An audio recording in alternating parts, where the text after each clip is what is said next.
Hello and welcome to another video. In today's video we're going to be taking all of our snow clearing equipment off of the Bolens HT20 since it is now spring.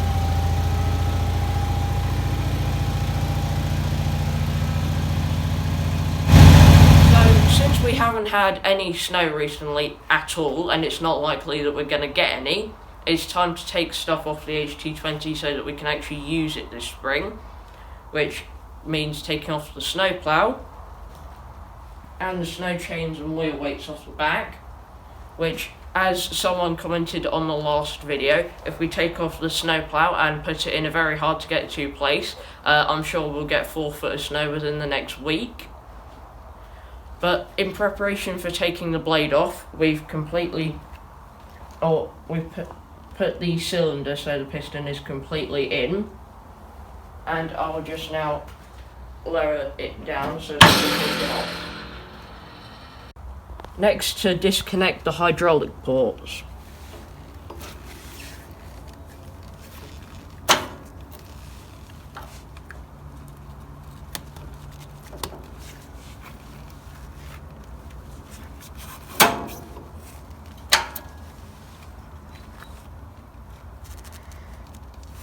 There we go. For those who aren't familiar with these Bolens HT tractors, you have this point here, which is the pivot point for the attachments, and then you've got this point, which is up here, which is the lift point, which goes to a hydraulic ram, which actually does the lifting. Then on this snowplow implement, you have part of the actual plough frame goes to the pivot, then you've got this push rod that connects the pivot to the lift point. So what we're going to do here is disconnect the lifting point first and then the pivot point, which these pins have R-clips on, and I find the easiest way to undo these is just to get a screwdriver in bit there and pull it out like so. Then I can just pull the pin out and drop that down there, which, another thing to mention, we put cardboard under here just to protect the paint against the floor.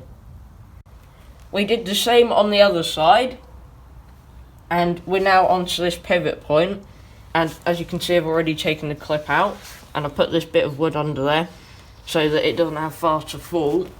But now I'll just pull this out.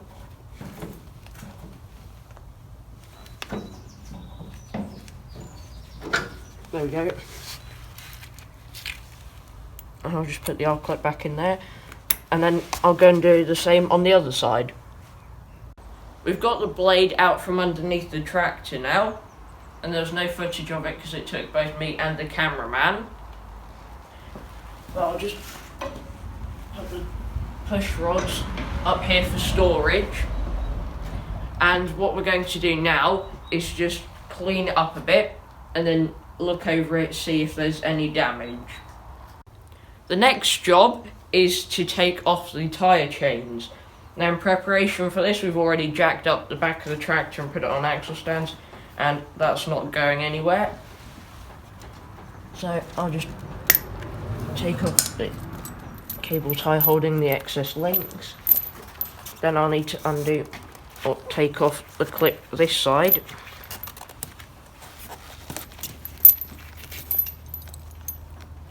I'll just leave that slack while I do the other side.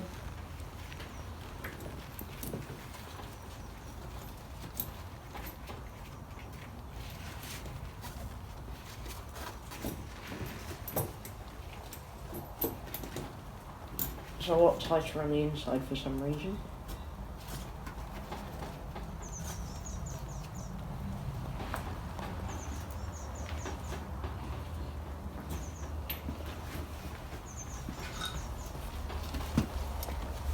just cut that as well. See if that helps. As you can see, it's quite a lot tighter on this clip. Like if I bring it down to the bottom. And after a bit of a struggle, we've got both side clips off now, and I'll just pull off the tyre chains. There we go. You can tell they've got quite a lot of mud on them. And once we've taken off the other side one, we will put these in hot water so that they can clean off a bit. Probably a good thing we haven't videoed so far on this side, because that was a lot more difficult to get this clip undone. It had been twisted in some weird way. But I'll now just turn it like that and pull this off.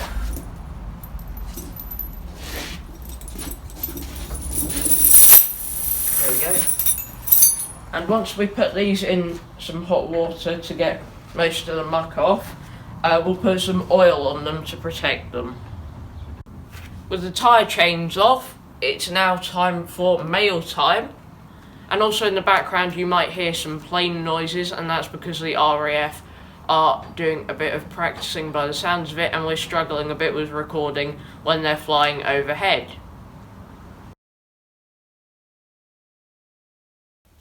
We're inside now and it's starting to get slightly cold, so we've got the wood burner on.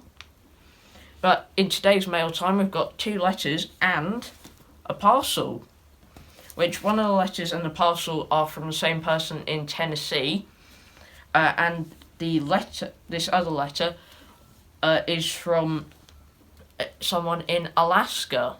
And as you can see on the envelope, it has my YouTube profile picture, which is quite cool. But we shall open up the one from Alaska first, which this is from Dana at 360 Alaskan Life. There you go.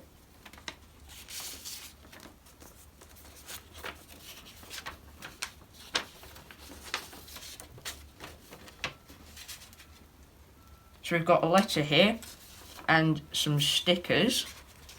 Got 3 stickers here. There you go. They look quite cool. They've got a nice shiny finish on them. And the letter says, "Hello Joseph and family. A huge thank you to you for the support of my channel. Please enjoy the new stickers. Can't wait to see what you will work on next. See you on the next one. Yours sincerely, Dana." So thank you very much, Dana, and make sure to go and check out his channel at 360 Alaskan Life, as you can see there. Now moving on to our stuff from Tennessee, and we'll go with the letter first. And this is from Dave. His channel is Dave's Hunting, Shooting and Bushcraft. Now he has let us know that the letter won't make too much sense without the package, so we'll see what we can do.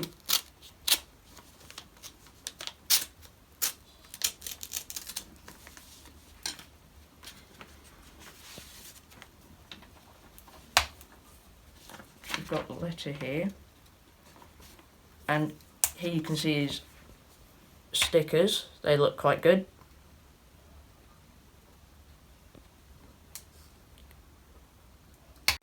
We've now read Dave's letter, and he said some very kind things, and he's also given us some information about his work history before retiring, which is very interesting.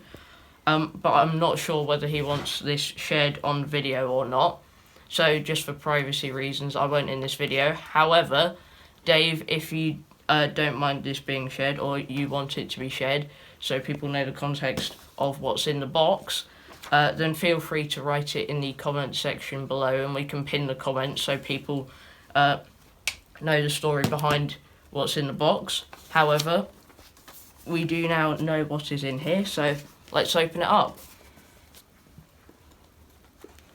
which I will try and do this with the letter opener again.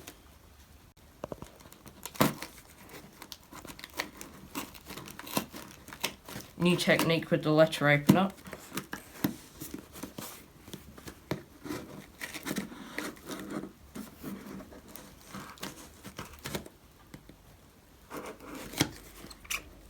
Okay.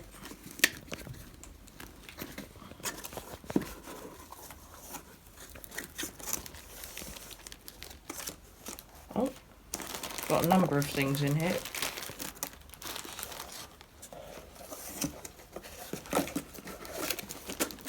Give me a second just to get the box out of the way.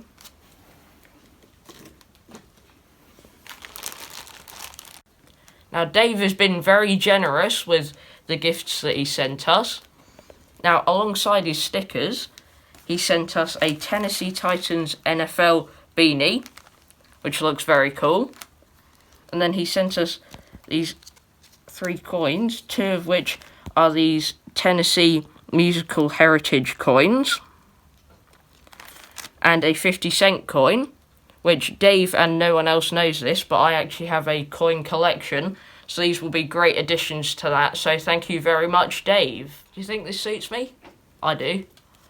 Now, just another look at the 2 stickers again, and again, thank you to Dana at 360 Alaskan Life, and Dave at Dave's Hunting, Shooting and Bushcraft.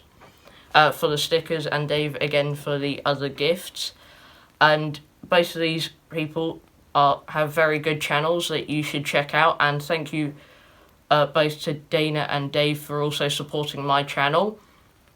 So there will be links in the description to both of these channels, so make sure you go check them out. We're back from our quick break now, and it's time to take the axle stands out from under the back of the tractor and take the jack out. One out.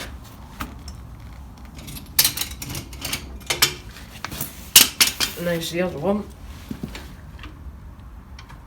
So I'll just slowly lower this to the ground. There we go. So we've been inside now and we've raided the cabinets, and we've got a bucket of hot water with some cherry blossom washing up liquid in. Not sure why we need washing up liquid when we've got a washing machine or dishwasher machine, but I don't know. And I'm just going to dump each chain into it in turn.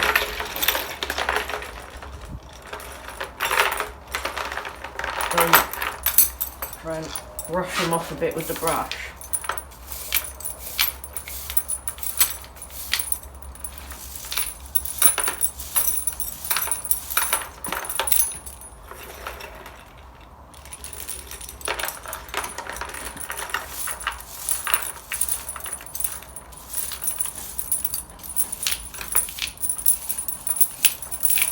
We left the tyre chains to soak for some time in this bucket. Now I'm just going to take them out and put them on this board so that we can change the water to something less soapy. It's amazing how much dirt are on these tyre chains. We've rinsed off the chains now in this new bucket of fresh water. So I'm now going to go and find a place where we can hang these up to dry. We've propped up this pallet here, which we've put both of the tyre chains on. Now, out of the 2, there's only actually one rusty link, which is that one there, which is slightly odd that there's only one. But what we'll do, once they've air dried, is we'll put them in a bucket with some oil in, and move them around a bit to make sure that they all get evenly covered with oil. And it's not raining at the moment, and there's quite a lot of wind, as you can probably hear, so that should help them air dry. But then after that we'll find a place to put the snow plough, which could take a while. But that's it for this video. I hope you've enjoyed, and I'll see you in the next one. Bye.